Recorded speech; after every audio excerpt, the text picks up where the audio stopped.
Planning, Local Planning England Regulations 2012. I also have to consider whether the plan is sound. To be sound, it has to meet a number of tests, 4 tests in fact. It has to be shown that it has been positively prepared, that the policies and proposals are justified, they are effective and consistent with national policy. The main national policy is this document here, the National Planning Policy Framework, which was our constant friend during the examination of the Council's planning strategy. Now, it may be that you would like to have further information on procedures, and I would recommend this reading.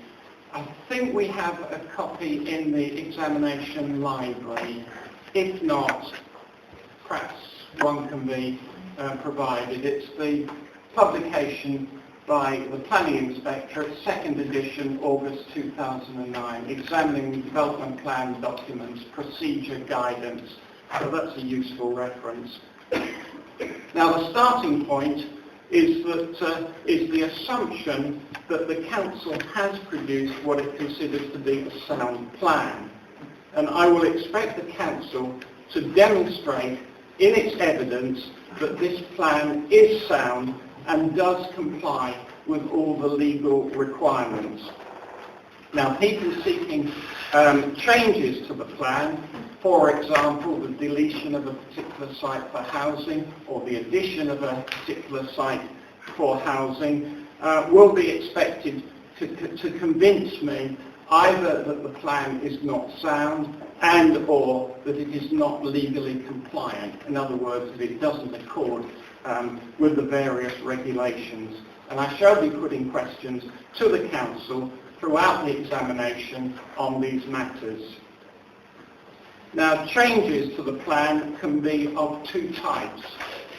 First of all, main modifications, and I know those of you who came to the examination of the planning strategy will be aware of these terms. The main modifications are those changes which go to the heart of the plan and which can be made to make an unsound plan sound. There are additional, sometimes called minor modifications, and those are the ones which are essentially about updating, clarification, and any factual corrections. Now, after the close of the hearings, I will be making a report to the Council with conclusions and recommendations as to the action which the Council needs to take on the plan. And the options are as follows. First of all, I could recommend that the plan be adopted as it is, having been found sound and legally compliant, or that I can recommend that it be not adopted because it is either not sound or legally compliant, or both, or that it can be adopted or should be adopted with the inclusion of 1 or more main modifications to make it sound. Turning now to item 4 of the agenda, the role of the Programme Officer. Well, many of you will have already spoken to our Programme Officer, Lynette Duncan, and I understand that she has already helped a number of you, and I know that she will continue to do so. I did have the pleasure of working with Lynette on the planning strategy, and I know she helped people very much then, and all my inspector colleagues speak very highly of her, and I do also. So I would like to thank Lynette for what she's done so far. Like me, she is independent of the Council and of everybody else. She will work with me and assist me in ensuring the smooth running of the examination. She will also be in charge of the library and the office. It is, as I've said, essential to keep in contact with her as the examination programme could change. All procedural matters should be made to her in the first place, and if she needs any help I'm sure she will come to me and I will do my best to assist. She will also be in charge of the library, which contains all the examination documents. And documents may well be added to the examination library as we go through the various hearings in the examination. On item 5 on the agenda, there are a number of procedural questions to be raised with the Council. I'll set them out under item 5, but I would invite the Council to address them when we come to the item 12, questions, comments and any other business, if that's convenient for you. Yes, sir. Right, okay. Well, what they are as follows. Has the plan been prepared in accordance with the local development scheme? Has it been prepared in compliance with the statement of community involvement, which is about public consultation? Has it had regard to any sustainable community strategy for the area? Has it been the subject of a sustainability appraisal? Has it been prepared in accordance with the Habitats Directorate?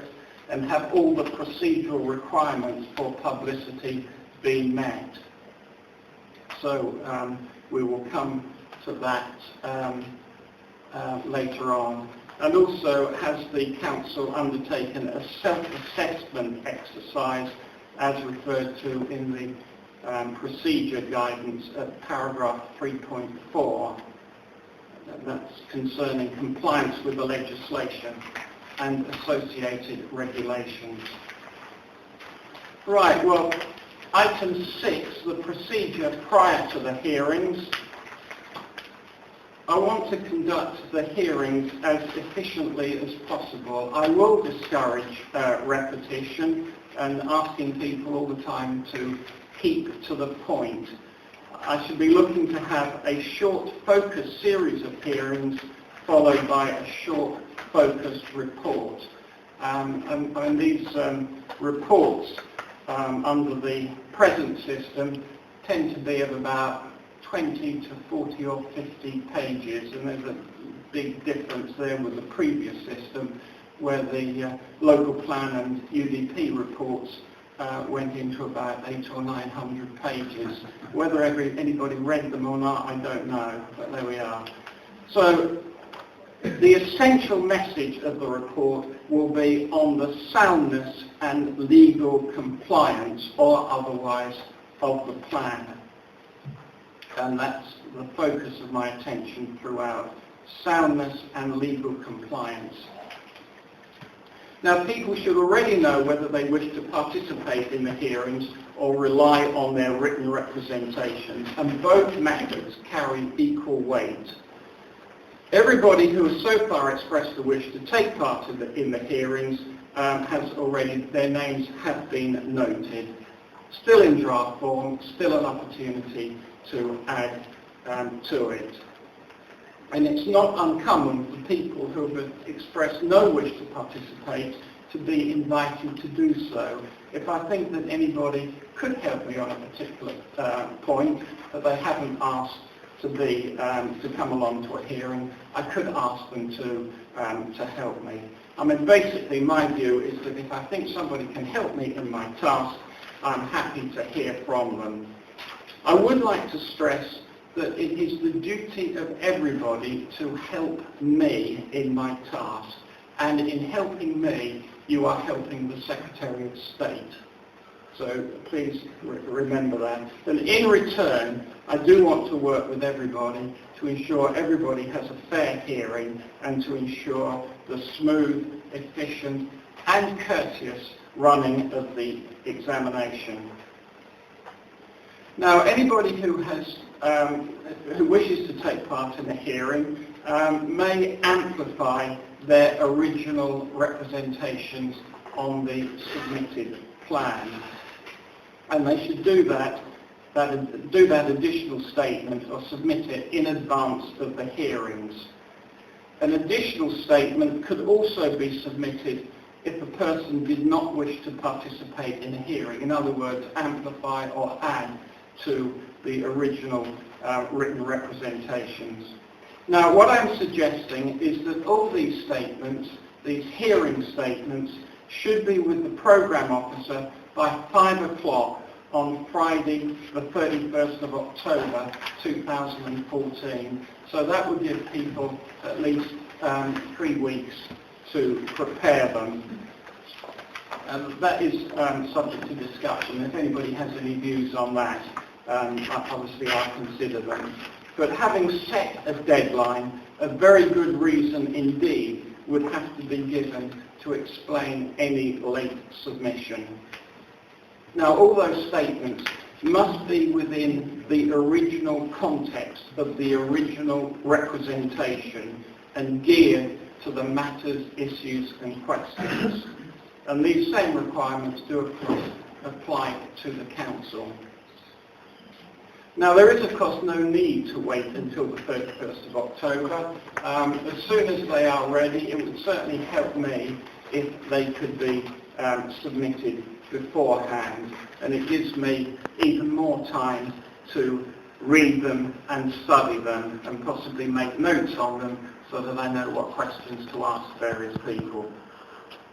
Any statements of common ground between the Council and any other party should also be received by that date, 31st of October. Now, the requirements for these statements, which should be succinct, are set out in paragraph 7 of the guidance notes. But those guidance notes you should already have, and I don't think there's any need for me to repeat the requirements. Right. Can we say something about this? Yes, item 12, when I'll be taking questions. Item 7, arrangements for and procedure at the hearings. The first hearing is programmed to start at 10 o'clock on Tuesday the 18th of November of this year, and subsequent ones would be likely to start at the same time, 10 o'clock. Usual procedure, I'd have about 1 hour for lunch and about 10 minutes mid-morning and mid-afternoon breaks, and finish no later than about 5 o'clock.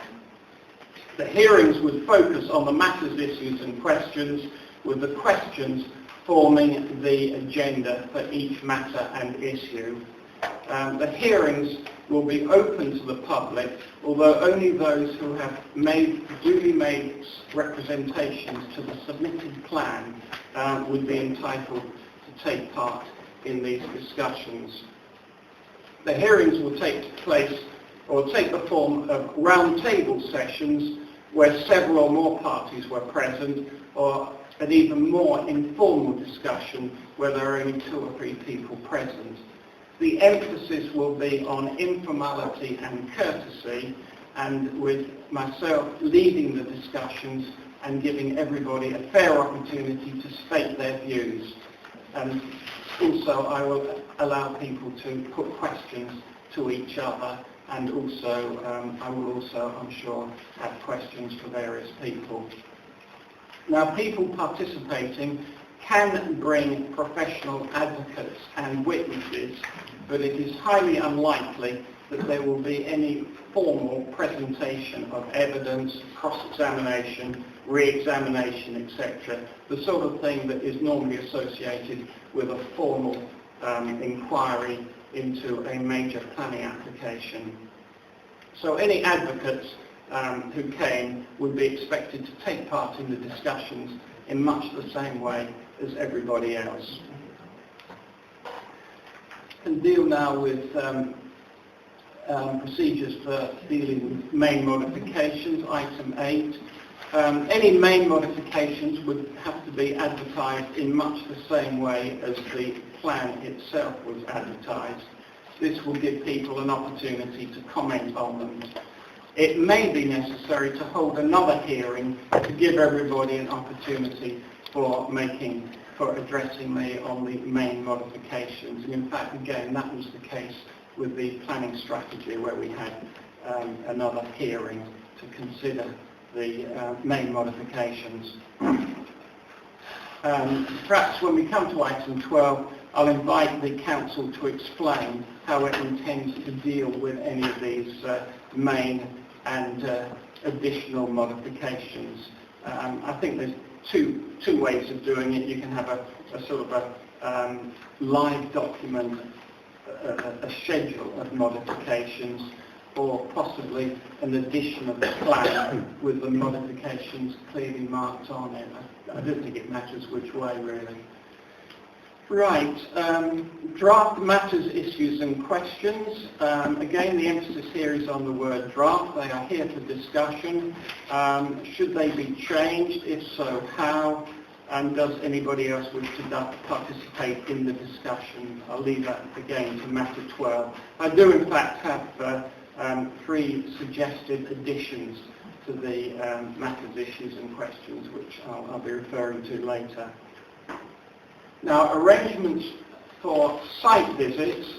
I like to think that I do have a fairly good knowledge of the borough following my examination of the planning strategy last year, and also I did examine the Hastings local plan about 10 or 11 years ago, and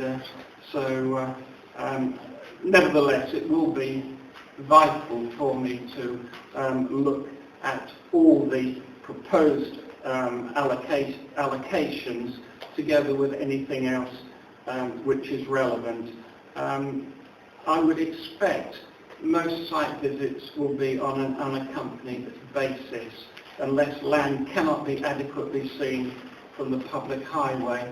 Nevertheless, if there is a strong public interest in particular sites or sites, I think I'd be very easily persuaded to conduct an accompanied site visit with a reasonable number of people. I must emphasise, though, that these visits are not an opportunity to present further evidence on the merits or otherwise of the development. The hearings are the place for that. Put another way, only things that can be seen or heard can be pointed out to me at an accompanied site visit. I would imagine that these site visits will probably take place during the 3 weeks of the hearings, maybe on Mondays and Fridays, but again, that's really very much dependent on the programme. Right, close of the examination and the submission of the report. My intention is at the end of the last hearing to give an idea of the suggested date of the submission of the report. No further evidence would be accepted after the last hearing unless I ask for it. The programme officer will return any unsolicited correspondence. So I think that's pretty well covered items 1 to 11. I'll just have a pin of time. So if I could now turn to the council, and if you could deal with item 5, please, and also the way you intend to deal with the main modification. So, Mr. Phillips, if I could turn to you, please. Thank you, sir.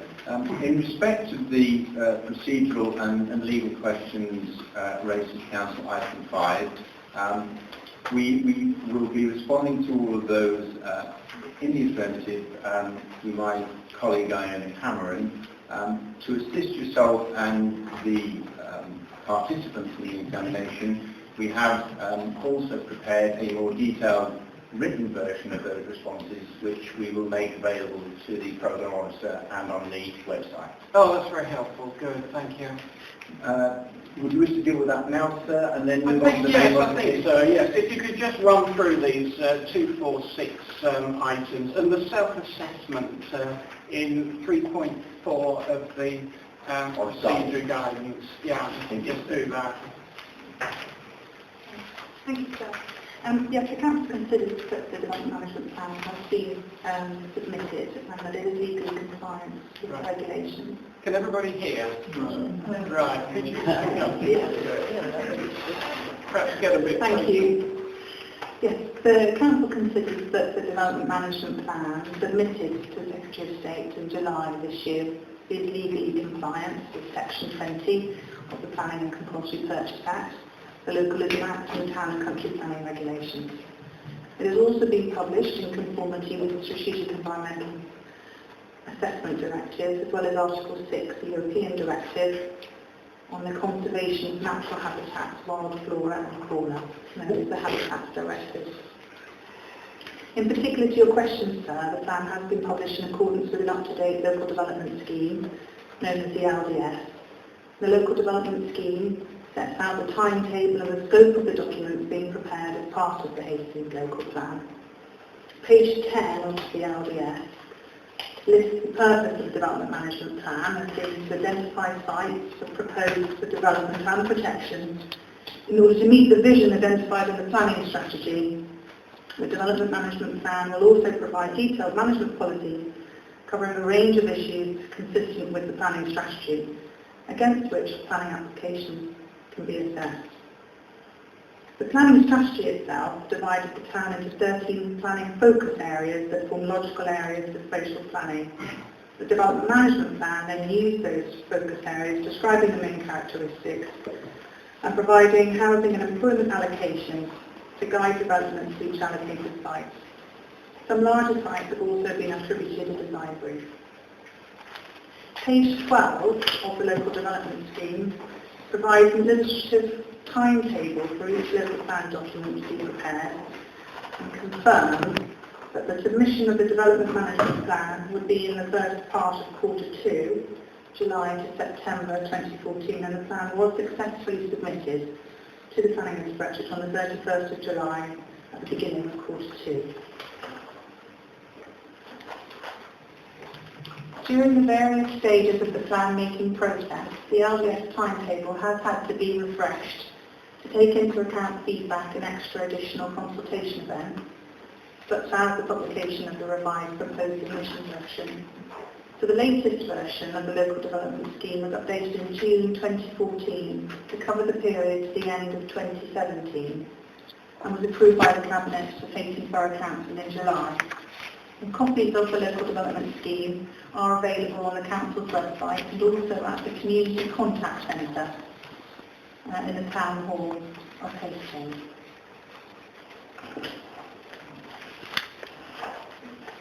In relation to your second question, has the Development Management Plan been prepared in compliance with the Statement of Community Involvement and in relation to public consultation? Again, yes. The Hastings Plan has been shaped by a huge amount of consultation with local people, civic groups, business interests, neighbouring councils and other statutory providers. And what has grown out of that is a holistic plan that will shape the development and the regeneration of the borough over the next 14 years. Like the LDS, the Statement of Community Involvement is another procedural document that sets out the Council's approach to community involvement and provides details of how and when people can get engaged with the planning policy and development management process. Appendix E of the Statement of Community Involvement also sets the community engagement standards, which has other links to other strategies such as the community strategy and the participation and communication strategy. Again, due primarily to changes in the local Act and policy issues, the Statement of Community Involvement has had to be refreshed several times since it was first drafted in 2006, and it was republished in 2011 and also in 2013. A further review in 2014 was considered necessary to ensure that the most up-to-date version of the SDI, taking into account of government revisions to planning regulations and terminology. So the latest version of the Statement of Community Involvement was also approved by Cabinet on the 7th of July and is also available on the Council's website. Council has also published a formal statement of consultation known as a Regulation 22 consultation statement that describes the consultation arrangements for each of the various stages of the plan's evolution in order to comply with town and country planning regulations, as well as how the approach described in the Statement of Community Involvement has been fulfilled. The latest version of that statement was published alongside the formal submission version of the plan in July 2014 and can be found on the Council's examination webpage. Paragraph 1.3 of the July consultation statement explains how work on the Development Management Plan began in 2010 with early engagement on the Big Map interactive participation, describing the extent to which how local people, businesses, statutory bodies have been an integral part since the plan's early preparation. The consultation statement then goes on in 6 sections, separating each stage of consultation undertaken. Each section identifies who were consulted, how they were consulted, what those main issues were, and how they were taken into account developing the plan. For instance, the first consultation draft Development Management Plan was published to meet Regulation 18 of the Town and Country Planning Regulations for 12 weeks between the 3rd of February 2012 and the 27th of April 2012. An additional informal round of focused consultation was also undertaken between the 6th of July and the 17th of August 2012 on additional 6 development sites, 2 additional green spaces and some spatial portraits. Consultation to meet Regulation 19 on the more formal proposed submission version, which addressed many of the issues raised in the earlier 2012 consultation event, also consisted of a 12-week period between 21st of January and 15th of April 2013. A second, amended, revised, proposed submission version of the Development Management Plan was published for consultation as part of the process and enabled the Council to take on board a number of additional comments received. Consultation met with Regulation 19 of the Town and Country Planning Regulations and was published for a 6-week formal representation period between the 10th of March and the 14th of April 2014. A statement of community involvement, paragraph 3.23, page 11, specifically explains how the Council goes about scoping each consultation event in order to design the best way of engaging local people and gaining feedback on its proposals. The SDA, paragraph 4.9, page 15, explains the Council consults for a minimum of 6 weeks. May so read that paragraph out. Please. The production stage provides a formal 6 weeks public participation period minimum on proposed submission documents, which will involve, for example, draft documents for comment meetings with interested parties, focus groups and expeditions. Where possible, we will extend the consultation period to 12 weeks, especially for key documents, and key milestones, in accordance with the compact for each aspect. It should, however, be noted that the minimum consultation period of 6 weeks, as prescribed by the government guidance, will be fulfilled in all cases. This is reinforced by other paragraphs in the SPI, which set the same message that the 12-week consultation period will be undertaken in the majority of cases, but not in all, and it may not always be possible. So, which versions of the Development Management Plan warranted a 12-week and which warranted a 6-week consultation was a matter of experience and judgment. Choosing between the right consultation techniques and the time frames to be meaningful was after the government's planning agenda of moving the plan forward as fast as possible and in proportionate with the task in hand. Appendix E of the Statement of Community Involvement, Community Engagement Standards, referred to earlier, explains the other considerations taken by the Council draws upon in framing its consultation events.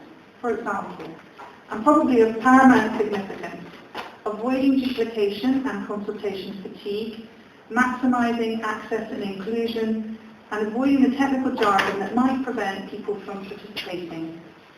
And further on, paragraphs 4.11 and 4.12 of the SPI explicitly try to match the types of consultation methods that are likely to be used in relation to the stage that the plan has reached. For example, once the proposed plan to be submitted to the planning inspector has been published, the type of consultation compared to the earlier, more informal interactive events, such as the Big Map exercises and exhibitions, is likely to be much more formal and correspondence-based. Looking, therefore, at the preparation of the plan as a whole and the range of consultation methods used throughout the Development Management Plan's preparation, it's considered that the Hastings Borough Council have significantly exceeded the minimum prescribed by the 2012 Town and Country Planning Regulations. And throughout the evolution of the plan, the Council's printed and distributed huge numbers of easy-to-follow newsletters and maximised its use of social networking accounts in order to bring the consultation to the attention of as many as possible. It has also produced more versions of the plan and the statutory minimum consultation stages, undertaking not one but 2 informal issues and options, as well as 2 proposed submission versions. All of these techniques, coupled with the engaging jargon has meant that thousands of people have made their representations through each stage of the plan-making process, which is evidence in itself that the intent and approach prescribed in the statement of community involvement has been fulfilled. Thank you. Right. Well, that's quite a lot to take in. There will be a document explaining all this. Well, yes, that's useful. I mean, can I just want to make sure I've got everything right on the basic points. I mean, my understanding is that the council prepared what we might call a draft plan and consulted local residents and other people and organisations on it. That was under Regulation 18 of the regulations, the 2012 regulations. My understanding from what you've said is that the council took account of all the representations made on that draft plan and amended that plan as it thought appropriate, and then produced versions which it proposed to submit to the Secretary of State for my independent examination. And before submitting it to the Secretary of State, these versions were placed on deposit for representations to be made on those submitted plans, and that would be under Regulations 19 and 20. And you've referred to the minimum 6-week period for the submitted plan to be placed on deposit. I do in fact have all these representations. Can I just sort of check again with you that I have got everything? For the proposed submission version, that was the consultation period 21st of January to 15th of April 2013. I've got 4 volumes waiting for me back home. The revised proposed submission version, that was the consultation period 10th of March to the 22nd of April 2014. I also have 4 volumes, and those volumes generally are larger each one than the ones before. So that's it. So can I also just confirm that the council's view is that they have produced a sound plan, and the council's view also is that it is legally compliant, having been prepared in accordance with all the relevant legislation and regulations, and also that you have fulfilled the duty to cooperate. That is the council's stance, which will be explored during the course of the hearings. Well, thank you very much for that. Was there anything else that the council wants? Oh, there's a point about the main modifications and the additional modifications. Is it going to be a living document, or will you sort of amend the plan as we go along? I think that the intention would be to produce a living document to track changes so that people can see as the examination unfolds, and there may be minor modifications that you suggested could be dealt with where they refer to typographical or factual errors that need amending, and in respect of main modifications that would come from your report to the council. So the document would be published in a form where people would see the changes. It would be likely also that in terms of the main modifications themselves, which again would be likely to be in the form of an appendix that might accompany your report, we would produce a clear schedule of those so that people could see the totality of the plan has changed, plus those the main modifications that have been recommended by yourself. Right, and then also, of course, those main modifications would have to go on deposit for the minimum 6-week period for representations to be made on them. Indeed, sir. Right. The other point, if I may, sir, the council will, as also required by the regulations, be formally writing to you to request that you consider and recommend those main modifications where you deem them necessary to make the plan sound. Good. Thank you very much. Thank you. Right. Now, does anybody else have any questions that they would... Yes, Mr. Newbold, yes. What do you wish to say? Okay. I'd like to know which version we're actually looking at of the development plan. Are we looking at the version that's online, We have tried to actually find out by serving a Freedom of Information request which files have been sent to the inspector. We have a reply from that stating that the council have no documents. Can I pass that to you? Well, would you like to read it out? The request was, Dear Hastings Borough Council, can you please supply me with the correspondence, letters, emails as sent between Hastings Programme Officer, Mrs L Duncan and Mr R Hollocks, and at the Inspector in relation to the Revised Development Plan 2014 in reference to the Friends of Specklewood, Friends of Specklewood Management Trust and Specklewood, Hastings in all parts of this estate and nomenclature therein. Right, well I can answer some of that question. I mean, the letter from Hastings Borough Council to the Planning Inspector, there's nothing secret about that. It says the council is saying the council wishes to submit its development management plan, revised proposed submission version for independent examination. The council requests that a planning inspector be appointed on behalf of the Secretary of State to conduct the examination. Please now find one hard copy, one electric version of the submission documents, which include the revised proposed submission development management plan, the schedule of proposed minor amendments, sustainability appraisal report, development management policies map, revised proposed submission version, schedule of proposed changes to the proposals map 2004, a consultation statement, notice of the availability of submission documents, copies of all duly made representations to the proposed submission version in 2013 and revised proposed submission version in 2014 under Regulation 20, other supporting documents relevant to the preparation of the development management plan. So, and then it has the programme officer's name. So. Does that look familiar to what you received? Yes, it does. Yes. And Well, certainly I've got this one. Hastings Planning. Oh no, sorry. This one. Okay. Yes, the revised proposed submission version. Can the council just help on this one? Can you just confirm the plan that I am examining is the revised proposed submission version? That's right.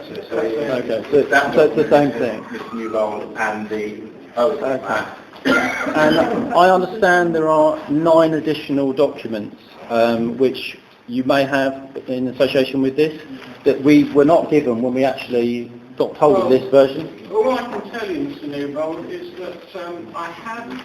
Can we just have one person at a time? That would be helpful. I do have a list of all the documents. These are the documents that I have. My understanding is that this list is in the examination library, and all the documents listed on here will be available. I think the main point to make is that I will not be taking into account any document or any plan or anything which is not in the public domain. Hopefully that helps. Right, okay. Does that help? Slightly. I mean, there are concerns because obviously does it help or doesn't it? Doesn't, no. Oh, right. Well, the problem is we have been trying to find out what is being submitted to you. We are told there are extra documents. They're not available to us. We're told that they're online. We can't get access to them. When we went and got this revised plan, surely they should have come with this so that we had all the details, the same as what you have. What are the additional documents that you want? There are 9 documents which... And they are? The ones that you've spoken about, the LDS and the conformity statement, all the documents that you have online. Well, I don't have it. Well, I would have them online if I went to it online, but I have all hard copies of these. You're very lucky because obviously we don't. And in trying to challenge or to make examination and looking at these documents, Without having that information, it makes it very difficult for us to look at it as well. Would you give the programme officer a list of all the documents that you wish to inspect? I would, yes. Good. Right. Thank you. Does anybody... Yes, madam. I just wanted the council to confirm, or you to confirm, that the responses that were given to the proposed submission version as opposed to the revised proposed submission version will also be taken into account. We were told that they would be. Yeah. Yes. I mean, yes, they will. I mean, yes. I mean, I said that I've got four. Sorry. I've got 4 volumes of the proposed submission and 4 volumes of the revised proposed submission version representations, and the answer is yes, I will take. In fact, I've already read them, in fact. So you've got double the work. A bit more than that, actually. Yes, thank you. That's helpful. Yeah, okay, yeah. Perhaps the council would just like to confirm that. If I may, I think firstly, sir, just to reaffirm your point and to assist Mr. Newbold, obviously all of those documents are with the programme officer in the submission library, but perhaps through the programme officer we will again send the necessary web links so that you can find those on the council's website, which has an examination page and a list of the submission documents. But hard copies are with the programme officer. I think that's the problem. The web links that we're being given don't work. We have issues with trying to print information from them. If you try to print a page number between 35 and 34, it comes out as 56 and 57. So the information that's coming down from it is actually not what you expect to come back with. Other problems arise where it's locking up. It won't allow you to actually open the PDFs. The PDFs are too large. They're over 225 megabyte in size, and most viewers that people use can't cope with actually opening the documents. My point is, what if we were given these documents as of the 31st of April to say this was the submission, why were we not given those same documents attached to this document? If you were given them, why were we not given them? Well, the various documents for submission again were available during the consultation period and at the various points around the borough that are referred to in the consultation statement, and that's to the 2013 and 2014 exercises. What I can confirm perhaps also in respect of the question from the lady in the middle, the consultation statement does refer to the initial informal round consultations in 2012, and we confirm we had over 1,500 representations from just over 1,400 individuals. We then move on to... No, you didn't. No. Well, no, can we just... The document is confirming what the council has received, and in respect to the 2013... Well, there's over 1,200 on the table there, sir. What point were they? I mean, what? That's the 2014 consultation that we did with the local authority, and basically these documents, there's over 1,236 there, and that would equate for the majority of what you're doing in 1 year alone. Well, the 2014, as opposed to 2012, which I was talking about, also confirms we've received in excess of 3,880 representations from over 1,200 individuals. The nature and the scope and the duration of each of those exercises are set out in our consultation statement, and the representations received 2013 and 2014 are all with you, sir. Yeah. I think just perhaps I can help you again on this, Mr. Newbold. I can assure you that in one of the bedrooms in my house, I had 2 document boxes full of the representations made on the proposed submission version and the revised proposed submission version. Welcome to our world, sir. So I think you can take it that I have all the representations. As I said, I've already read them. I shall read them again. But we've been told by the planner that 2012 responses you will not be viewing. Well, no, because they are not to a plan. They are not to a submitted plan. I mean, Right. no. As I said before, the council prepared a draft plan and consulted local residents on it under Regulation 18. That was what we call the draft plan. The next stage was to take those comments into account and to prepare a version of the plan that was to be and that was submitted to the Secretary of State. And it's those submitted plans, the submitted revised and proposed development plan and the representations on each one that I will be taking into account. I will not be taking into account consultations on a draft plan which has now been superseded by the submitted versions. So you are telling us that you will only be looking at the 2013 and 2014 consultations then? That's basically what it amounts to, yes. Right, okay. Yes. Now, can I just continue on this? It's on the same point in the sense Oh, has it got, yeah. the Borough Council's consultation is completely flawed. I haven't been consulted since 2012. I haven't even seen this document, and now we're having an examination into it. They've got all my details. They could contact me. They have them. Same as these people here. The council only want to hear certain things. You might have the information. We don't. That's right. Well, I think that's the problem. If we're given this and this, and there are, in essence, 9 other documents that you've been given, and we expect to come here today to talk to you about it, how can we if we haven't seen them? well, the reason for that is that I am dealing with the procedural and administrative arrangements for the examination, for the hearings. That's what I'm dealing with today. Now, if you've got a problem with, or you haven't been able to get into websites or get into or acquire these various documents, all I can suggest is that you make an appointment with the programmer. There's no need to hold them Well, up. we've been writing to them to try and get hold of them, and basically telling them we can't do wouldn't it. interrupt. What I would suggest is you get in contact with the programme officer, go to the library and see those documents there.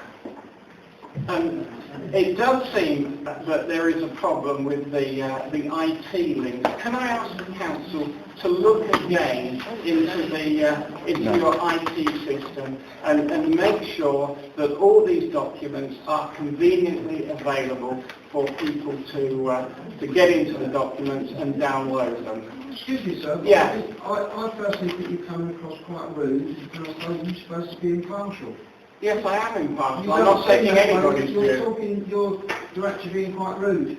Well, I don't think so. I'm being Maybe direct. not. Well, that's your opinion. I think you were very rude at the previous hearing. Yeah, you're very rude, sir.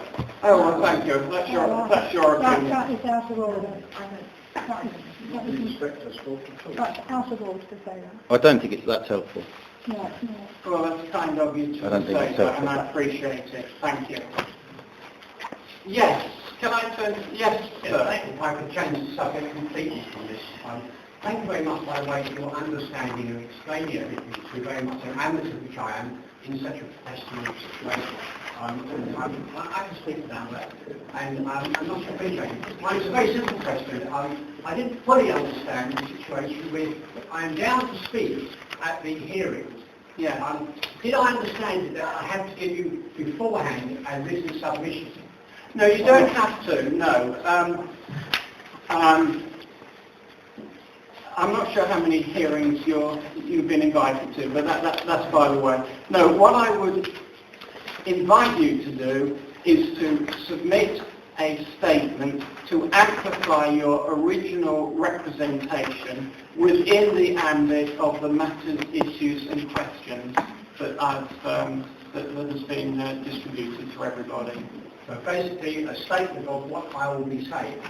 Basically, yes, and then you speak to it and amplify it, and you may have questions for other people at the hearing, and they may have questions for you. Thank you very much. As set out on the guidance notes, I think it's paragraph 7, but you know the one. I'm not an expert in these things, I'm very much an amateur, so I appreciate your guidance. Right. I'm most grateful. And if you need any help, go along to the programme officer and I will help you as much as I can, at the same time being fair to the council. Thank you, you've been most helpful. Good, thank you very much.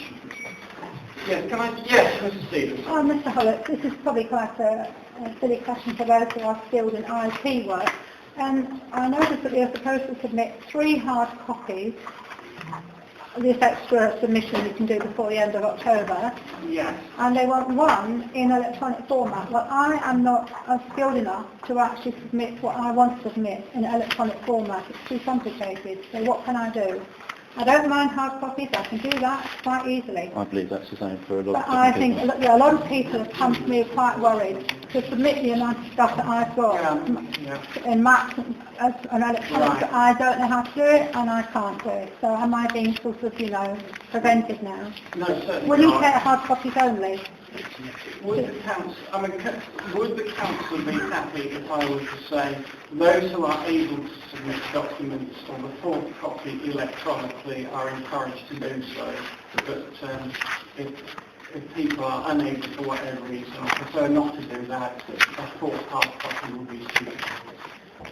Yes, the council is happy to accept that. Obviously, as you'll be aware, dealing with the amount of paperwork in this type of exercise, strong encouragement where people are able to submit electronically, or even if they can get a colleague to scan and then send in to us electronically their hard copies. But otherwise, if people feel that is impossible for them, get hard copies. Well, that's very helpful. Mr. Hollett, Yeah. I'm sorry about this, I'm not being awkward, but we say to scan it. If I scan 50 documents, how do I, an amateur, No, I'm saying that is a difficulty for you. it is, but I don't know how to do it. I'm going to have to buy a new programme or go to some, but could the council do it for me?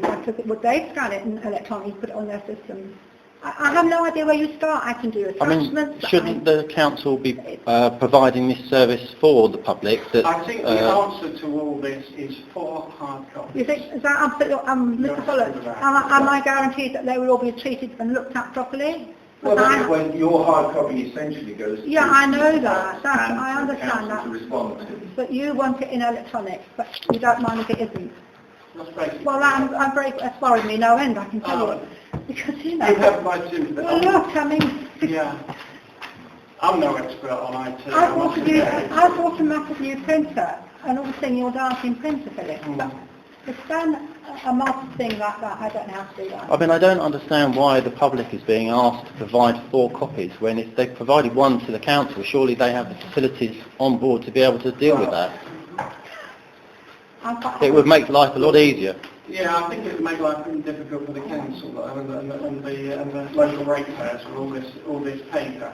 But we need a copy for the council, a copy for the programme officer and the library, and a copy for me. Yes. Yeah. Thank you for that. Good. I feel a lot relieved now. Oh, good. Do you want more questions on things now or later? I think I'd take questions on anything that's been raised. Sorry, yes. I'm sorry, I'm sitting here because I'm deaf and I'm listening to you most of the time. My name should be on the November the 26th expected participant. It was omitted. I'm on page ID2 of the tentative programme of events. When is the 26th of November? I am told by Lynette that my document is now obsolete, but my name has been added, that I would be happy to have your assurance that you have a more up-to-date document and I am there. Right, well At the moment, Wednesday the 26th of November, you have Hastings Borough Council, yes. Rother District Council and Mr Ingleton. On the You 26th. should also have Mrs Erica Barrett.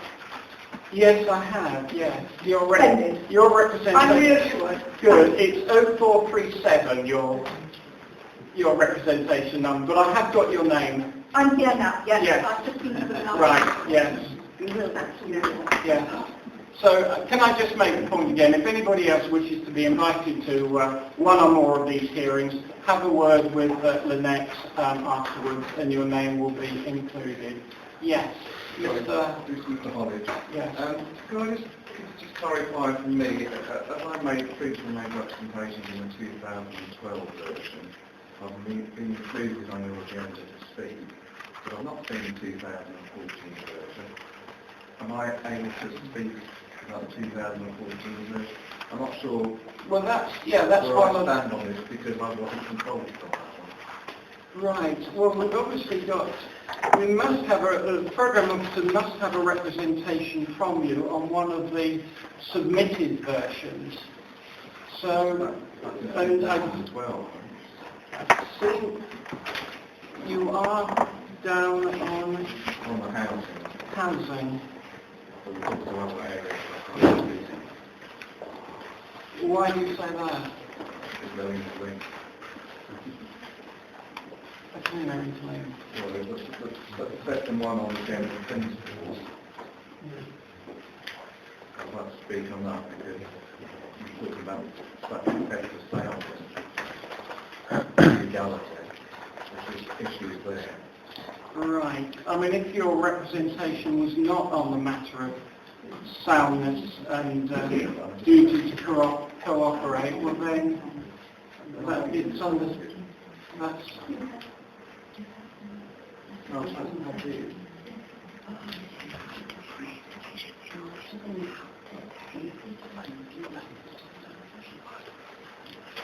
I'm down on the 1 second, but the specialist just said that you want to attend the other session to speak.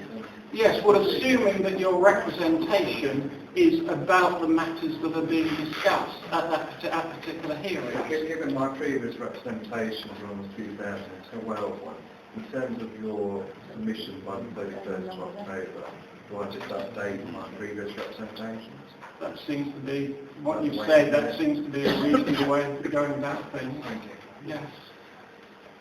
Yes, Mr. Keeley. Some confusion, I think. We've had the core strategy examination which has been adopted, and now we've got the development plan. Are we in a position to change the core strategy that's already been adopted then? Because there's slight confusion. We're sort of going on two places. Well, no, I think it's useful to think of the core strategy as a sort of the bones, the skeleton, and it's the flesh of the sites and policies plan that goes onto that skeleton. And if we want to look at matters 2 or 3, do we look at the core strategy document, or this is the document we're looking at now, is it completely? We're looking at the revised proposed submission version. Well, I need to get that to go through it again. Yes. Yeah. I've been to all the other examinations in the county. I'm not that familiar with some of these sites. Is there anybody in the position to show me some of these sites that are planned for the development? Well, you'll see them all in here. Right. There's a map in the back of There's that. a map. It clearly shows everything. Yeah. There should be a big map. Yeah, I think that's a separate document. It was a loose leaflet map, Yeah, and it's massive, yeah. Yeah, and they're also, I mean, Yeah, I'm it is, yeah. taking this page at random, so all the sites are indicated in here. Yes, sir. Now, can I just ask a question, which is about something which is missing from your map, or the council map, and it concerns a public open space which connects an existing public open space. It's not included in the plan. It should be, because it's a connection between two zones. Well documented, it's in land registry, I have the council minutes about it. It's the area behind the village green in Orr, and it connects the village green in Orr to the area known as Speckled Wood. It's not on the plan. Well, So I can't make a representation on something that's not on the plan, but it should be. can you take that point up? I mean, I'm not from, I haven't done a site inspection yet, so I can't tell. I think probably afterwards. So, yes, Mr. Newberg. Do we have a copy of this consultation statement here? Well, I don't have a copy of it here. It's presumably in the examination library. Well, could we request one down? Well, I really don't want to... Well, I have a point that I'd like to make Well, about what is it. your point? It states in that, as a matter of the plan... Can we just have one person at a time, please? Yes, Mr. Newberg. It states in that, as a matter of the plan being sound, that certain exhibitions were done, one of which was in Priory Meadow. As you have already indicated that the only consultations will be looked at between 2013 and 2014, we have contacted the Priory Meadow to find out what exhibitions were actually put on. The email that we've got back has stated that no exhibitions were done in the Priory Centre by the Council between 2013 and 2014. So it would appear that the reason why I'm asking for that document, the information in it is incorrect.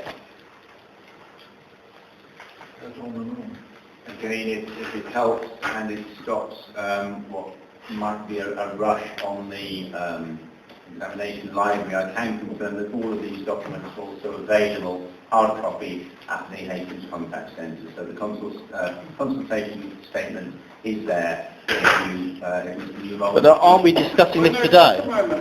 No, I don't think we are discussing it today, is what the inspector has said. But if you wish to check that statement and what it says, again, then you... I know what it says, sir. You know what it says? Yes. But I thought you were asking for a copy. I was asking for a copy to demonstrate what it said to the inspector. So. Well, if there are any inaccuracies that you feel are there in respect to what is said in the statement, well, with other information that you have, then again, I think that's a matter to examine at the examination. But we are being asked today to actually decide the soundness of this document. No, you're not. No, you're not being asked to decide that today. That is the purpose of the hearings, all 8 or 9 of them. That's when I will be examining the soundness of the document. I thought that was to look at the soundness of all the individual sites. I thought we were talking about the documents today. It's to look at the soundness of the submitted plan. That is the purpose, or one of the purposes of the hearings. Right. So, at which point do we talk about the submitted plans, and we bring to the attention problems with the submitted paperwork? Well, you can. I mean, you've already done that, and Well, I don't think we have. I think I'm going to tackle this from a slightly different perspective, Mr. Newbold. I mean, are you saying that the council has not complied with all the legal requirements? Are you saying yes, that? I'm saying the documents... No, just let's take it one step at a time.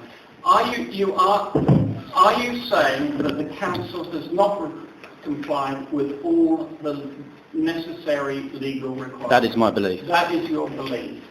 Right.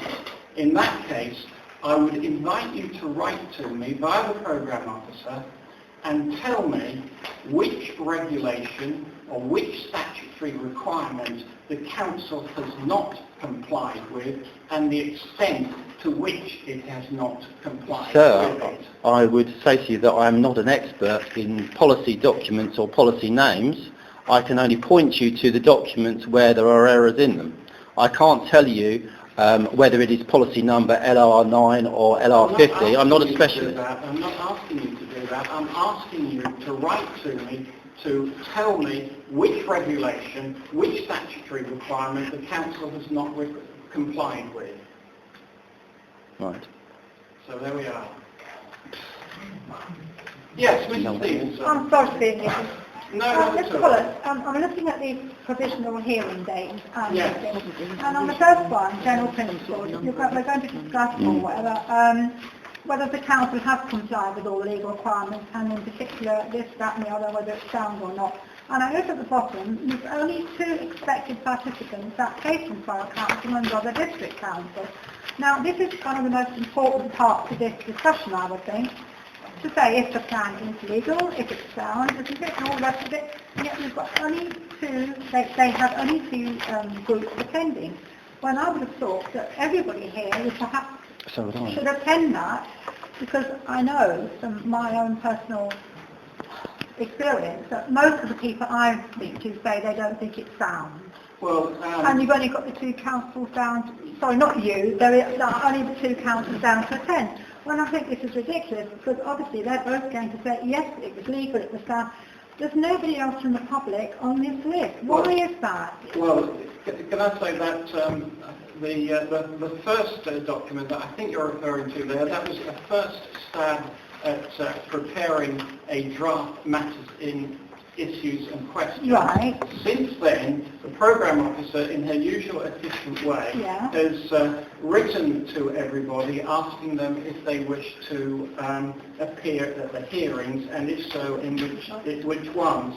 So now we have 1, 2, 3, 4, 5, 6 people or organisations wishing to attend that matter 1, general principles. And one isn't me, is it? No, but we can put that right. Yes, because really, there's so many things that I think people have missed on these documents, because it's quite complicated. It is so. And I think that most people would want to attend that, and I don't know if they all know that they can. Can you tell us who is attending? So, I mean, in your original representation, have you made comments on matters of legal requirements, duty to cooperate, conformity with the Hastings planning strategy? Well, I think I have. Right. I've actually said that I don't think it's sound, and I've said that through every consultation I've written or attended, because I don't think it's sound.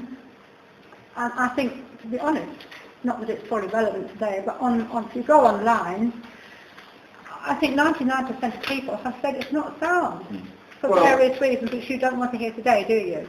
No, I don't, no. I mean, but even so, I am inviting everybody who considers that the plan, for whatever reason, is not sound or is not legal. No, if they feel that it's not legally compliant, to write to me, setting out which regulations have not been complied with. But going back to your first question, Mrs. Stevenson, I now have your name on my list. Thank you very much. But one other little thing, I'm sorry to go on that, but I must get it right in my mind. If it's not sound, it can't be legal, can it? It can't be adopted, no. Well, right. So actually, everyone should be made aware that they should be going to this meeting. It's very important. And I don't think people know half of what they should be going to, what they can go to. Well, it's very complicated. I know, it is a complicated system, and I agree with you on that. And I think the poor man in the street has been really left out in the cold, as we've said before. I mean, that is the reason why there are statutory requirements for consultation, putting plans on deposit for at least 6 weeks to give everybody the opportunity to comment. Can I just say another little thing? In 2012, I actually raised this with our MP, that there were various consultations going around the borough, and there was a particular map which wasn't on view. It was a map of all the green spaces in the borough. So Amber Rudd wrote to Tim Cookson and said, look, you know, what's going on, Stevens is not happy. And I wasn't happy, because at 2 meetings it was actually under a table. And I managed to get a copy from one of the staff who said, you can have this. And I said, well, why isn't it on general view? All the other maps were on like notice boards and all laminated and very pretty indeed. This one was rolled up and not to be seen. And Mr. Cookson wrote back and said that there had not been space to display all the materials all of the time. Now this is wrong, because that was a very important map indeed for those who are concerned with green spaces and woodland. So it's not been actually done to favour us at all. And a lot of people wouldn't even have noticed that wasn't there, and the excuse was there wasn't room. But there's room for it to be under a table. Well, how shocking it is. All I can say, Mrs. Stevenson, is that I've arranged 8 or 9 sessions, hearings, and I do sincerely want to give everybody an opportunity of having a fair hearing. So that, and I do value very much the views of local people. I don't think I can say anything No, more than that. I thank you very much. Yeah. Thank you. Yes, Mr. Newbold. Could I ask about the same meeting, if myself is down for that meeting? Sorry, look, I'll come back to you, Mr. Ingleton. I'll just deal with this one further question. Sorry, from Mr. Newbold. regarding this meeting of the safeness of the plan, could you tell me if my name is down to attend that meeting? This is on the general principles. Yeah. Yes, Yeah. it is, yeah. Friends of Spettleswood Management Thank you. Trust and Charity, represented by Mr. M. Newbold. Yes, it is. Mr. Ingleton, I'm sorry. My question is a question to you to ask the council really. Mr. Cookson used to be the borough planner when this borough plan started off, and then he was put in charge of the local plan. I understand he is long-term sick, and I wondered if he's going to take any part at all in this area. I don't know, but I'll ask the council on that, but I think I do understand that Mr. Cookson is off sick at present, and I think everybody here would like to send him our best wishes, and if that message could be passed on to him, I'd be grateful. And in response to Mr. Ingleton's question, I think it would be highly unlikely. He is quite poorly at the moment. Yes, sir. Thank you. I think it's worth saying from another point of view that there's a big difference between people who want to make objectionable or modifications of the plan and people who think it's unsound. So I don't think anyone should assume the vast majority of people in town think it's unsound. So they might well want some sort of a alteration or amendment to it. My question really is that I'm interested to know which of those hearings you're going to look at the issue of sustainable transport. Bring out on its own. Yeah. Right. It's reference to the housing section under Matter 2, provision of infrastructure.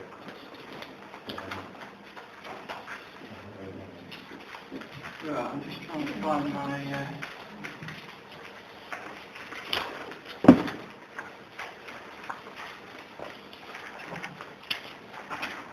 Right, actually that's a useful point, and I wonder if we could make that more specific. Probably under let's see, implementation, monitoring and infrastructure possibly. For example, 6.2, is there a reasonable prospect of the required infrastructure being in place throughout the plan period to provide for the proposed development? Maybe if we were to add there with particular reference to sustainable transport. Would that meet your point? Yeah. Right, let me put that in. Does anybody else have any comments on the draft matters, issues and questions? Yes, Mr. Newbold. Yes, it's regarding the nomenclature and the site names used in the Revised Development Management Plan. Right. At which point should we challenge the names being incorrect in that document? Well, I think when we come to, if you feel that the names are wrong, I think probably under, is it matter 5, when we are looking at particular allocations, that would seem to me to be the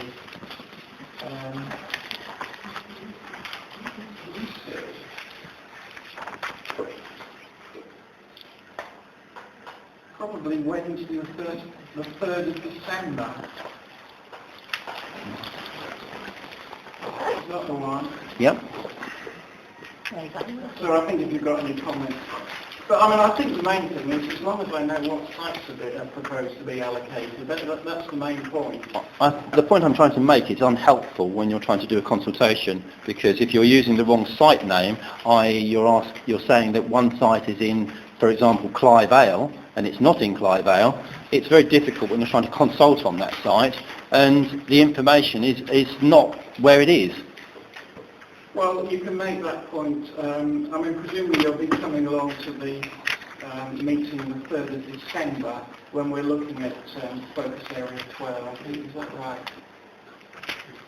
I would believe so, yeah. Yes, Mr. Ingleton. Recently, in the local paper, and I attended a council forum, there's going to be a Queensway Gateway Road which links up some of the industrial areas, which presumably are being discussed under these proposals. Will the Gateway Road come into your discussions and what will you be looking at? Well, if it's mentioned in the submitted plan and there are objection or representations on it, yes, it will. It's only come up about 2 weeks ago. Well, it's probably. But it ought to be, because it's a really important part. And it's one of the access roads, most important to get in from the A21 up onto the ridge and around that way there. And the scheme that they've got at the moment, in my opinion, isn't really suitable for people from the north, east, south and west. I mean, it is this revised proposed submission version that I'm examining, and I really can't examine anything that's not included in it. Well, presumably when the industrial van will come up, we can raise it, can we? I think, yeah, you can refer to it, yes. Yes, anything that's relevant. Yes, Mr. Holly, I think. Just two points of clarification.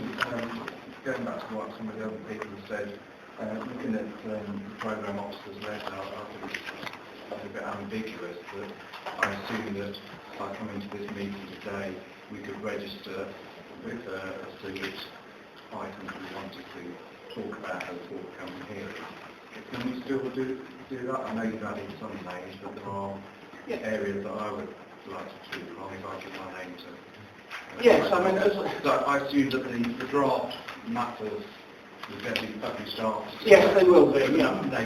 That's right, yes. I mean, what I want to do is, well, I'll ask the programme officer to send out the notes of this meeting. I mean, they won't be word for word. And also the latest edition of the programme, which sets out the matters to be discussed and the people registering an interest to come to it. But going back to your first point, yes, certainly you can add your name to the various hearings, provided, of course, that your representation was about the matter for those particular hearings. And the second point, going back to what somebody else referred to earlier about the core strategy, in the sense that we will be looking at various site allocations, etc. Obviously there's been some quite significant case law in the High Court about housing numbers and what the local plan should take account of, which goes back to the heart of the core strategy, where I think the housing numbers produced by the council's own consultants were disregarded in favour of a much lower target. Now, presumably that's able to make a main modification. I wouldn't discount it. But I think, can I just refer you to the general principles, matter 1.2, where we'll be discussing to what extent does the plan conform with and amplify the guiding principles set out in the Hastings planning strategy and the framework, i.e. the NPPF. Have there been any changes in government planning policies or any other changes in planning circumstances to merit any departure from the policies and proposals set out in the Hastings planning strategy? And if so, which consequent changes have been included in the plan? I think that embraces the point that you're making, and obviously you will amplify those points in your statement. Good. Thank you very much. Thank you. Yes, madam. Okay. I just going to raise a point about matter 5, in general. In particular, with Old Town and West Hill, it's asked how realistic is the assessed capacity. Yeah. But I think there's other focus areas where that should also be asked. Right. I could cite one in particular where there's a major divergence between what is allocated and much of that which is allocated. But there's a major, divergence of the allocation, even if that is all approved, and the target range. There's probably, I don't know, I mean, I know there's certain other things that make up that potential figure. I mean, for example, in central St Leonard's, the target range is 240 to 330. Right. The total, if you add up all the proposed allocations, it comes to 78. And Right. I would argue that 57% of these might be deemed a significant proportion of the 78 might be considered to be unsound, possibly Non-compliant. Realistic, is it? non-compliant. Right. But I mean, I'm not saying that, I mean, I know more about Central St Leonard's than other places. But I mean, I'm saying that might be perhaps within the question of issue 5, it should say that how realistic are the assessed capacities for each focus area? I think you'd be looking at my notes there. Because, no, I've just put in here 511, adding to Tuesday, 2nd of December. In conclusion, are all the estimated capacities realistic? And I mean, so we could take a borough-wide look, which would include Central St Leonard's and anywhere else that was relevant. Yeah, so would you be happy with that? Yeah, having gone through matter 5, yeah. Okay, that would be great. Thank you. And Right. I have a couple of other questions, I'm sorry. Yes. One, hopefully, is the place to raise the issue of designation as private open space, would that be within matter 4? Let me just have a look at matter 4. You put public open space, but you haven't mentioned private open space. Well, what we can do, we put including public and private open space. And on that, sorry, matter 6. Which matter would the policy on stability and within which matter would the policy on stability and contamination be discussed? I've seen it somewhere. I think it comes under. Is it how? It's alluded to somewhere. Yes, it is. Yeah, is it under housing? I put it in the 2.4. Well, it could be under. Yeah, it's Under 2.4, but that doesn't. I mean, it relates to the policy, but it doesn't specifically mention policy. It's more to do with suitability of site. right. It does say, in general terms, and subject to more detailed discussion later, are there any matters like topography, effect on natural and/or historic assets, contamination, the provision of infrastructure, and land instability, which could reduce the number of dwellings envisaged for particular sites? In fact, there's, there's... So, sorry, so someone who's commented on the actual policy of stability, I mean, I haven't heard it, but someone else might have. That would be where it would be raised, the policy on stability. That would make sense, yes. Okay. Have you got the policy number there to just help? No, not in my head. But certainly, I mean, we could look at the policy on stability in under 2.4. Sorry, I've got a little bit more.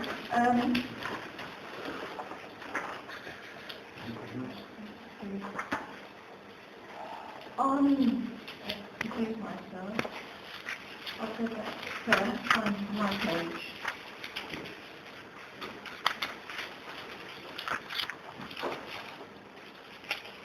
Sorry, I'll be with you in a moment. Right. Do you mind if I turn to someone else? No, of course not. No, right. Does anybody, yes, Mr. Holly. Right, it's a very minor point clarification. Where the sites that haven't been included, which should have been included, will you be dealing with those under the various focus areas? Yes, I could do, yes. There's... I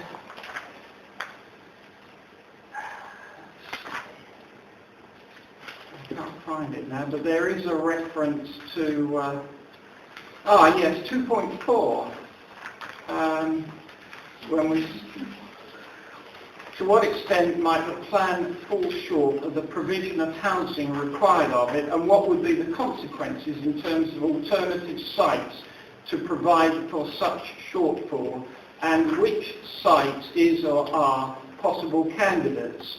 What are the advantages and disadvantages of those sites? So I think at present I've got it under 2.4. Thank you. Are you, and you're at that matter too? That's one of the reasons I wanted to step back. Yeah. Right, I thought so, yeah. Thank you.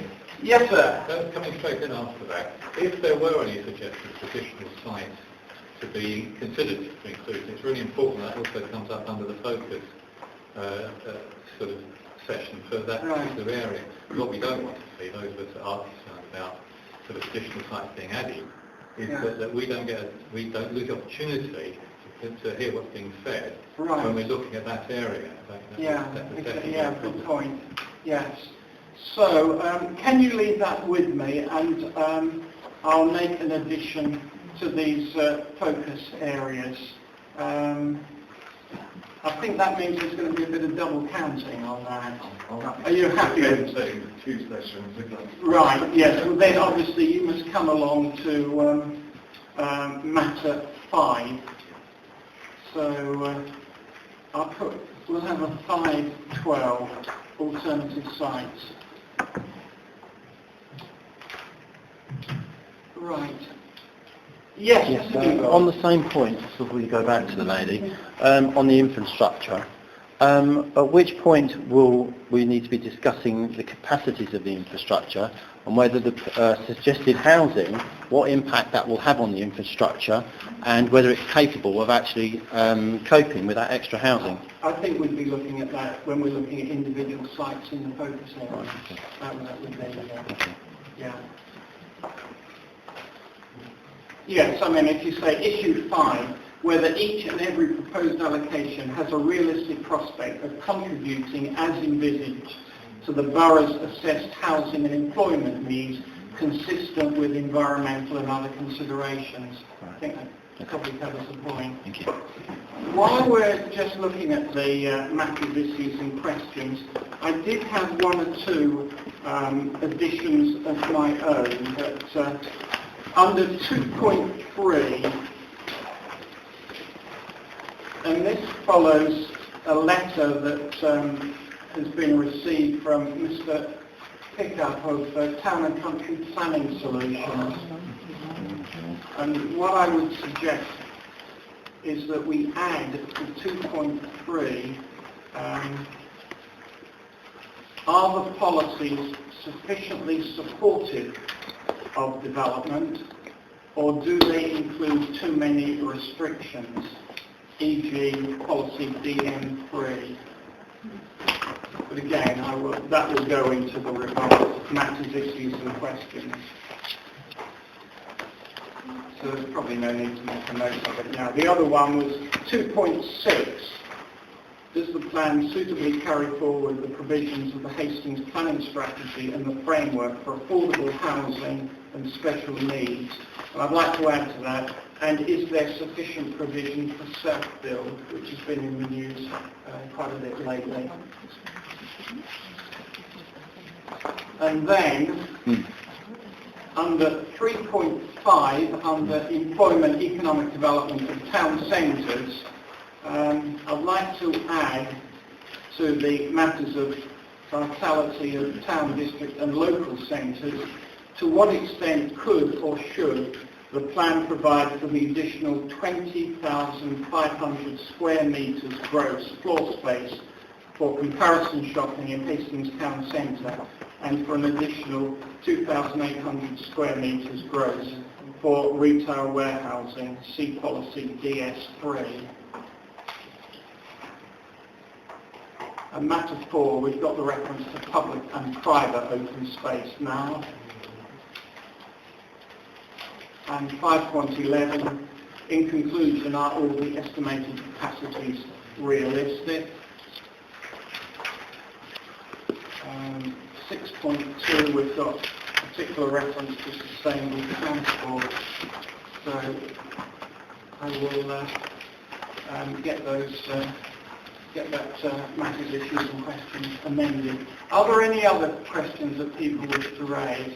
Yes, gentlemen, can we go to the... Yes, madam, yes. Thank you very much.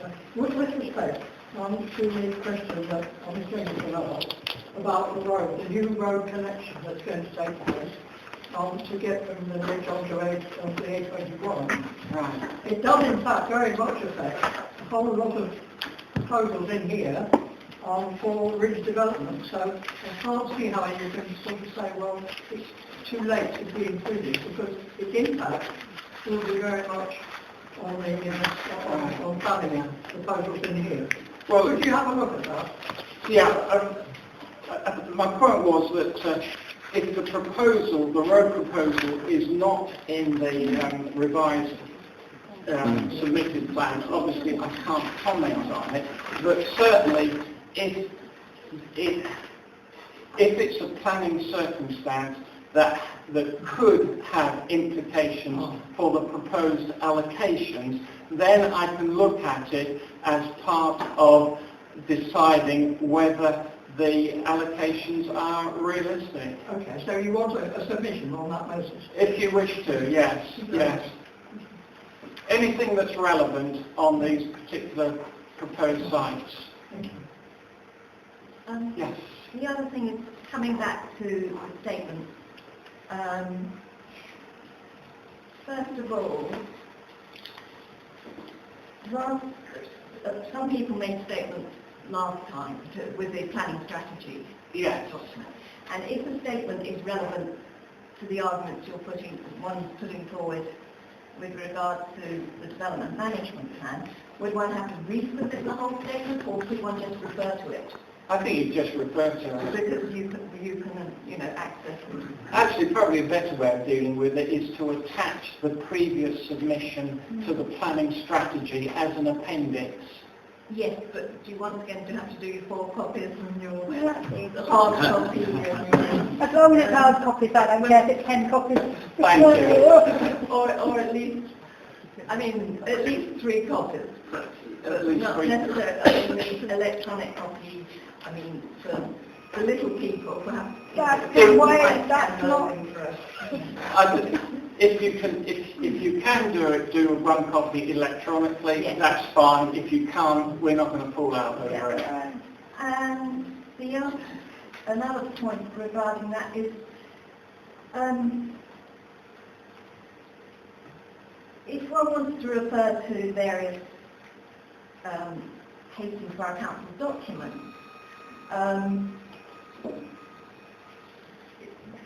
that are not necessarily easily accessible.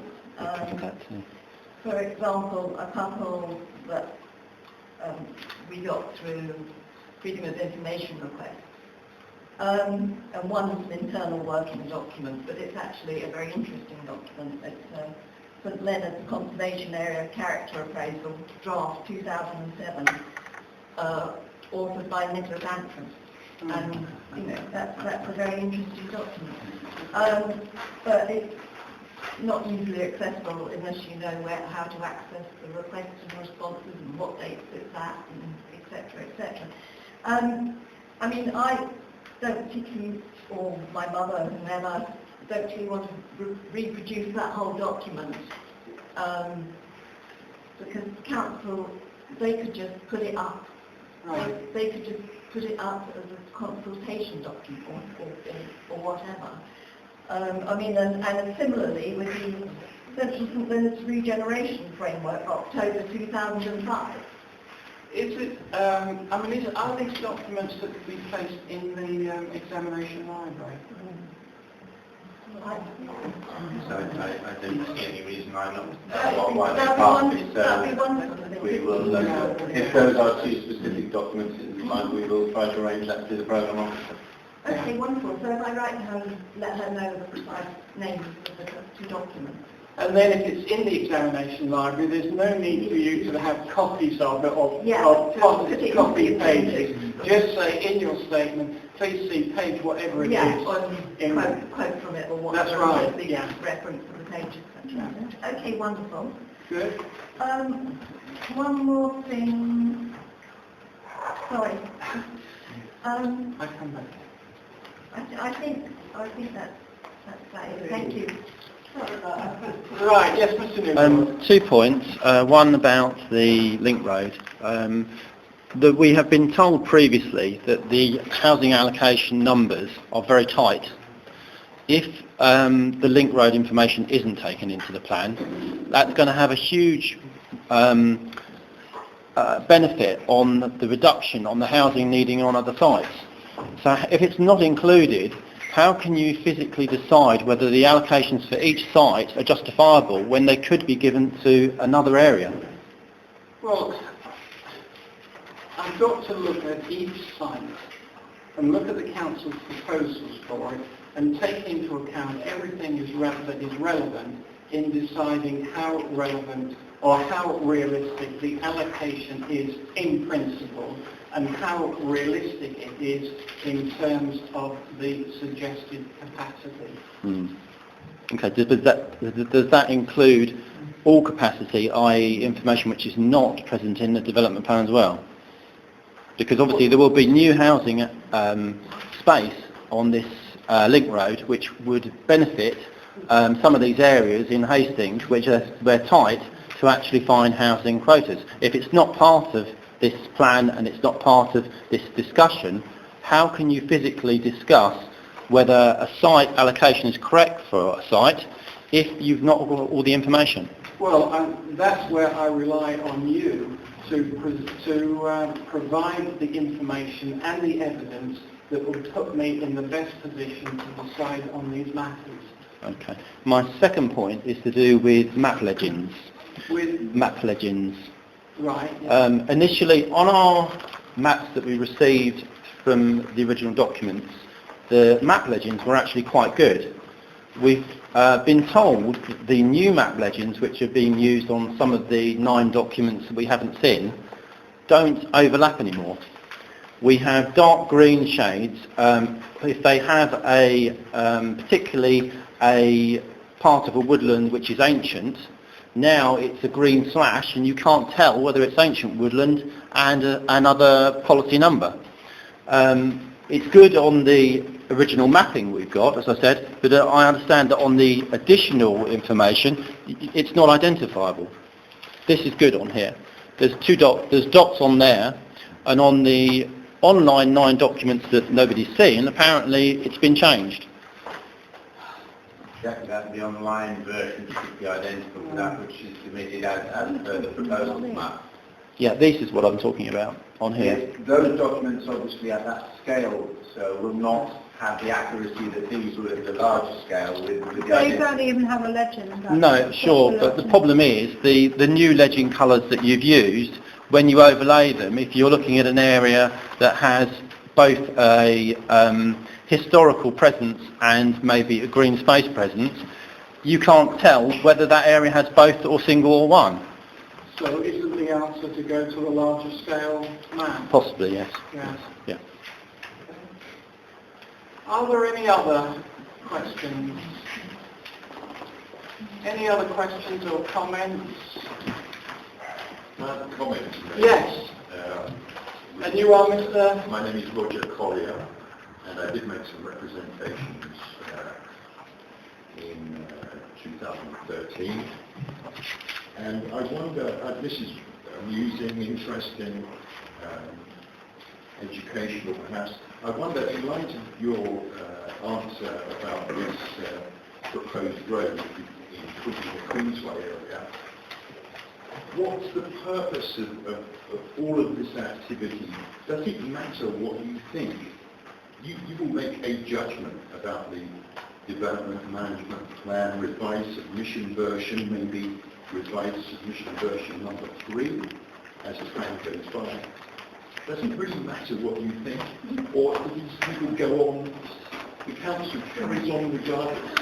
No, it doesn't. No, it doesn't. I would say that in the original local Hastings local plan, there was a proposal for 37,000 square feet of office space in downtown Hastings.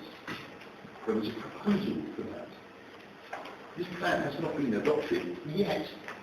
The offices have been built. There is a mention in here about Cornwallis Street car park. Whatever you think, whatever everybody thinks about that development, it will probably go forward anyway. So I wonder if you could put this kind of get together and the previous discussions that we had in the perspective of do Hastings Borough Council care what you said? Well, I think they will care because if I am persuaded that this plan is not sound, I will simply recommend that it be not adopted. And then it could be going back to the drawing board.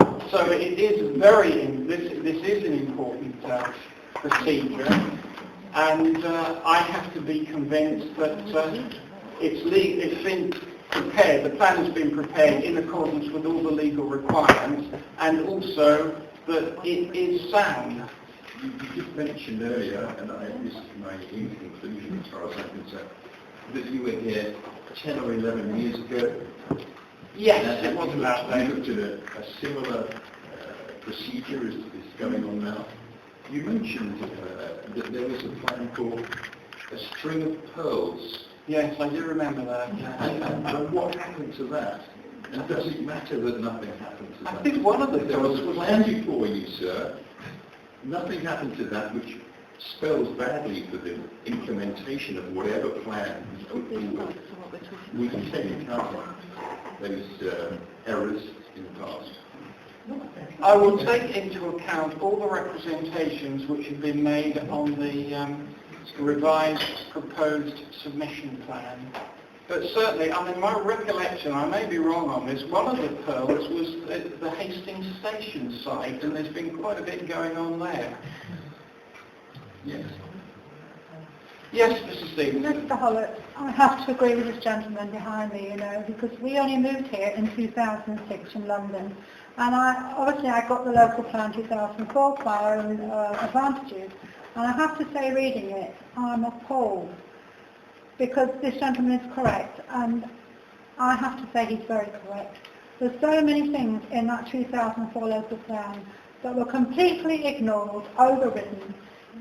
I won't go into too many details here, but policies were absolutely ignored, as you know from the last meeting I had with you and others.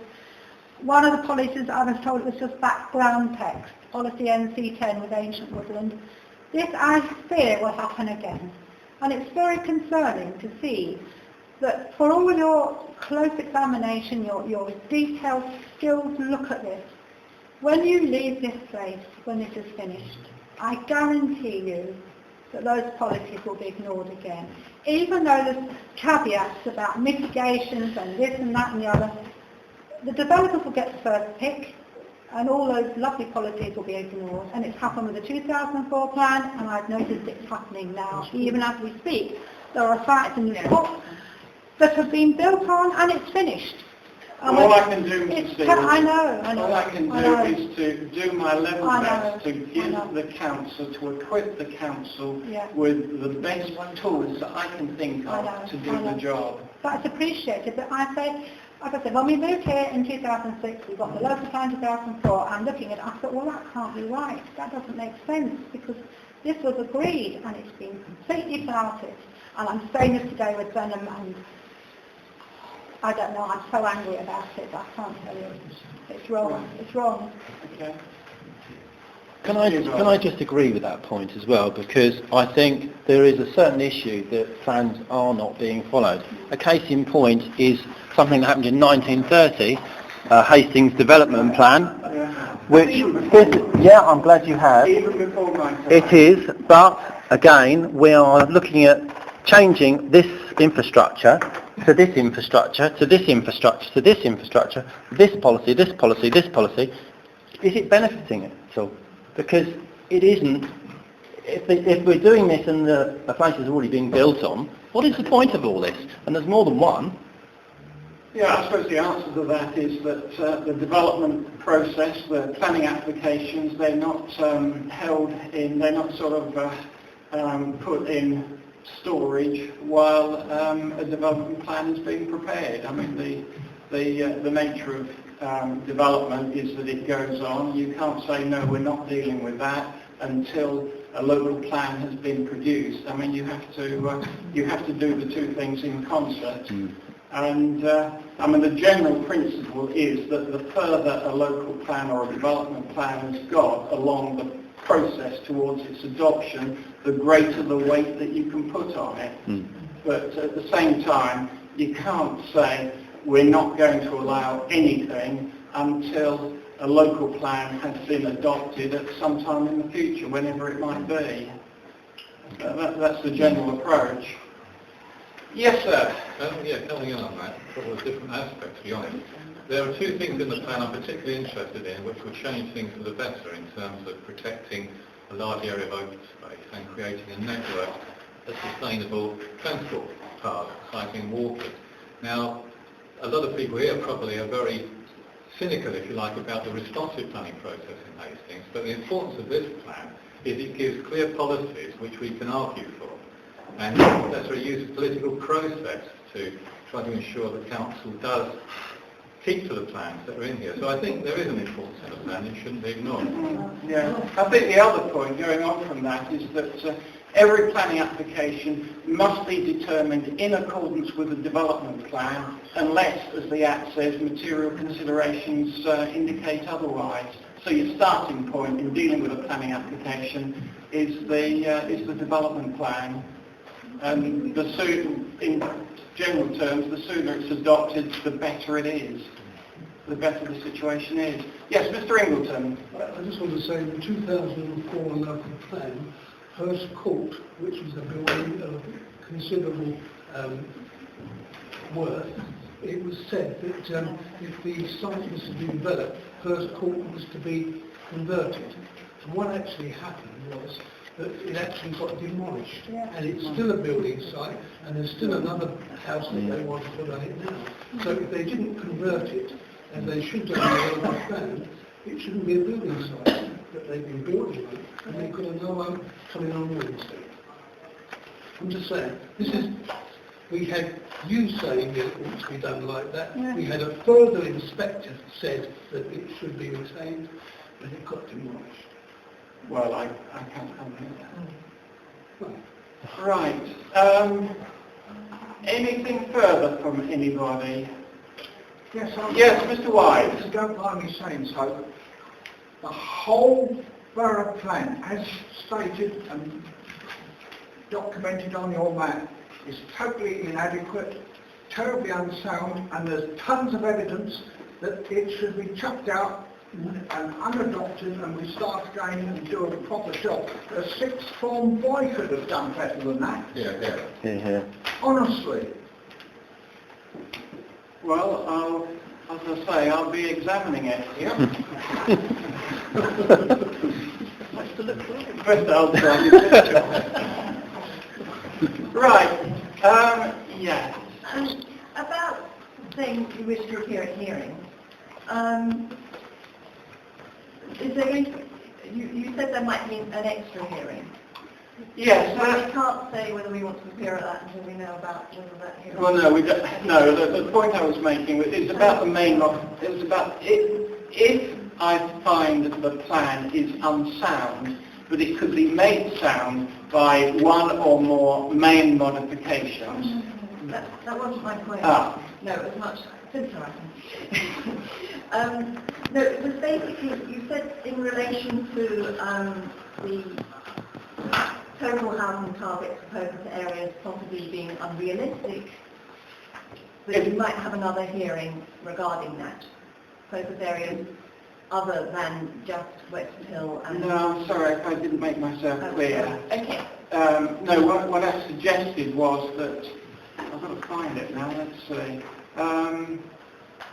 Yes, what I suggested was that under the matters, issues and questions, Tuesday the 2nd of December, I was suggesting a paragraph 511.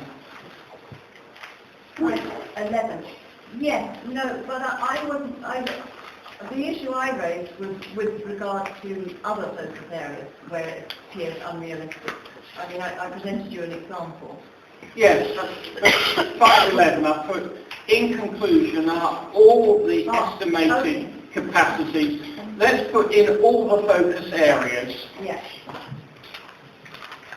Okay, that's fine, sorry. Areas realistic, yeah. That,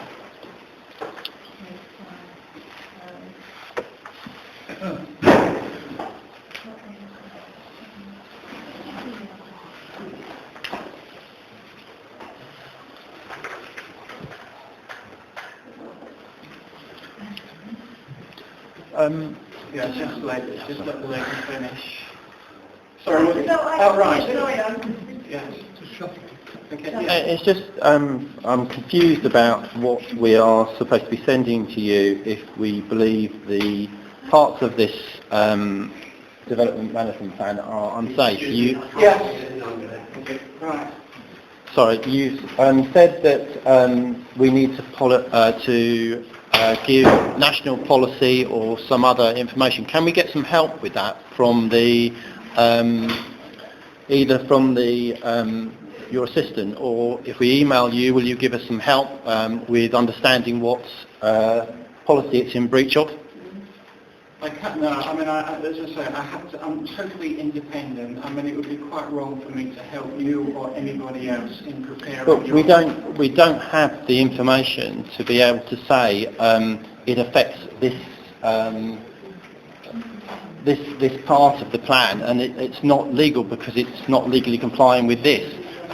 We know what's wrong, but we are not a council department. We're amateurs at this, and it's unfair to expect us to be able to quote information that we have no clue as to what it actually is. Can I start you off with a couple of, well, in fact, 3 documents. There's the Town and Country Planning, Local Planning England regulations of 2012. Mm-hmm. You should be able to get that from the Planning Inspectorate's website or from the Department of Communities and Local Government website. But I think all you need to do, I've done it myself, is to Google Town and Country Planning, Local Planning England Regulations 2012. Yeah, Google that, you should be able to get it. The other thing is the National Planning Policy Framework. Mm-hmm. That's really the mainstay of current government planning policies. And again, you should be able to get that from a website. Very long. But they're very long documents if you're expecting us to come back with a statement by the end of this month. And we've got to understand those documents to be able to make the right comments, haven't we? I think you can get abbreviated sort of resumes, can't you, though? Because I found that with a habitat where you get a shortened version which just tells you basically. I mean, if you're interested in housing, there's about 2 or 3 pages on it. Right. If you're interested in protecting, agreement. Well, no, this is particularly with regard to the documents and errors in the documents and errors in the submissions and the safeness or soundness of the actual plan itself. Yeah. Just remember, I am concerned with those 2 matters, legal compliance and soundness. Right. And there's 4 tests of soundness, which I've set out in the in my guidance notes. Let's see, where are we?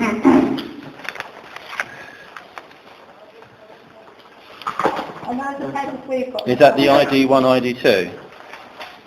No, it's ID1. It's guidance notes for participants. ID1, yes, ID1. I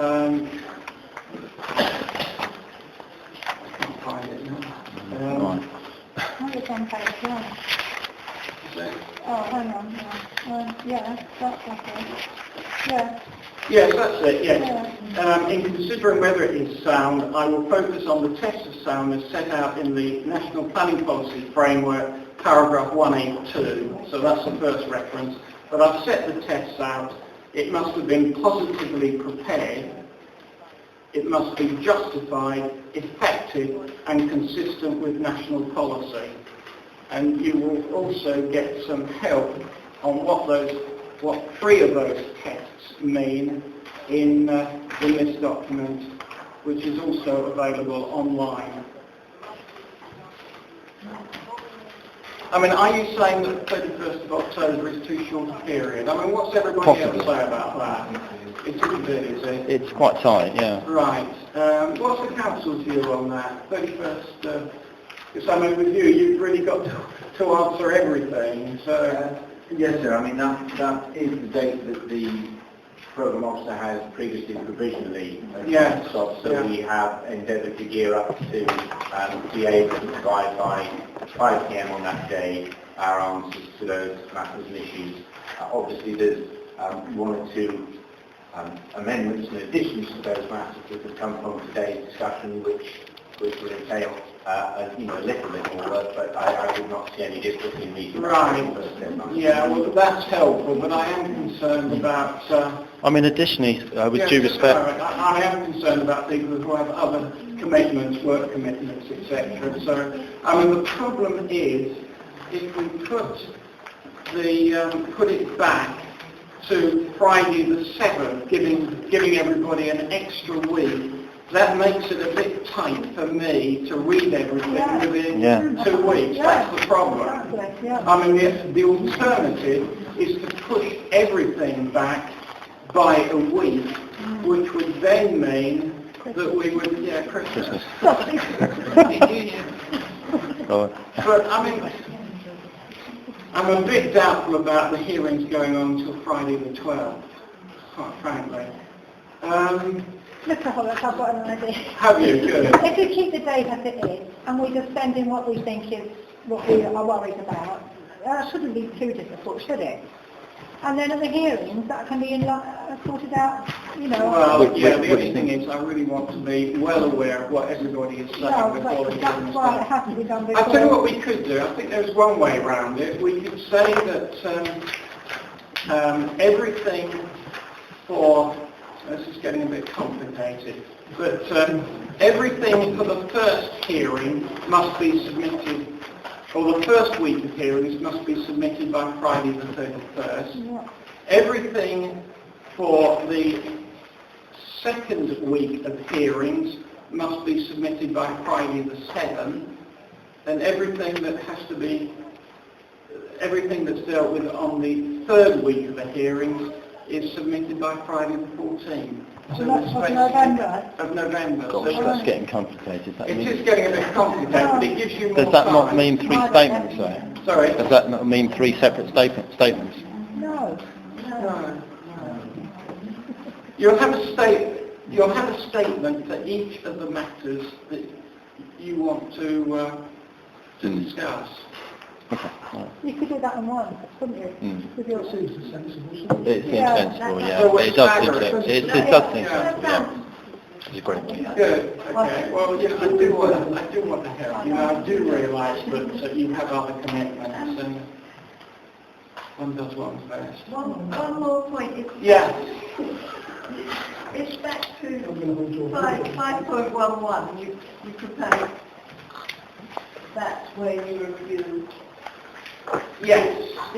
But would it make more sense to review it once you've got all the focus areas and do it at all the individual ones? Do it have it at 5:14. Yes, I agree. Yes, that would make more sense. Yeah. Thank you.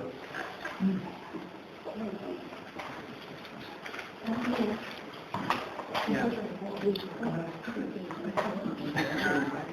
Right. Yeah. I thought it was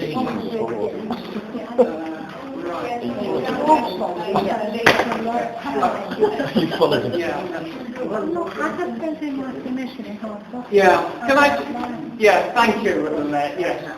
The National Planning Policy Framework, it's in the examination library, and that means there's a web link to it. HBC CMP 67, so that is, you can get straight to it. And also, the procedure guidance is also, there's also a link to that. Yeah, that's that one, isn't it? Yeah. So these two are in the examination library, and there is a web link to both of them. Anything else? Anything else? Did the council wish to make any sort of closing statement, or probably not? No, so just to confirm that through the program officer, we will endeavour to clarify how to get to the documents electronically, and I think that it was a question that you did raise earlier on procedures, but was actually left unanswered, and it was just compliance statements with regards to the framework. That has been done, and that is also, available in the library. Good. Okay, well, thank you for that. Well, if there are no other matters, I would like to thank everybody for coming, for participating, and I look forward to seeing everybody on, is it the 18th of November? There's just one more. Yeah. We would like to thank you, sir, as well. Well, that's very kind of you, and I appreciate it. Thank you very much. It's been a pleasure to meet everybody. Thank you. Yeah.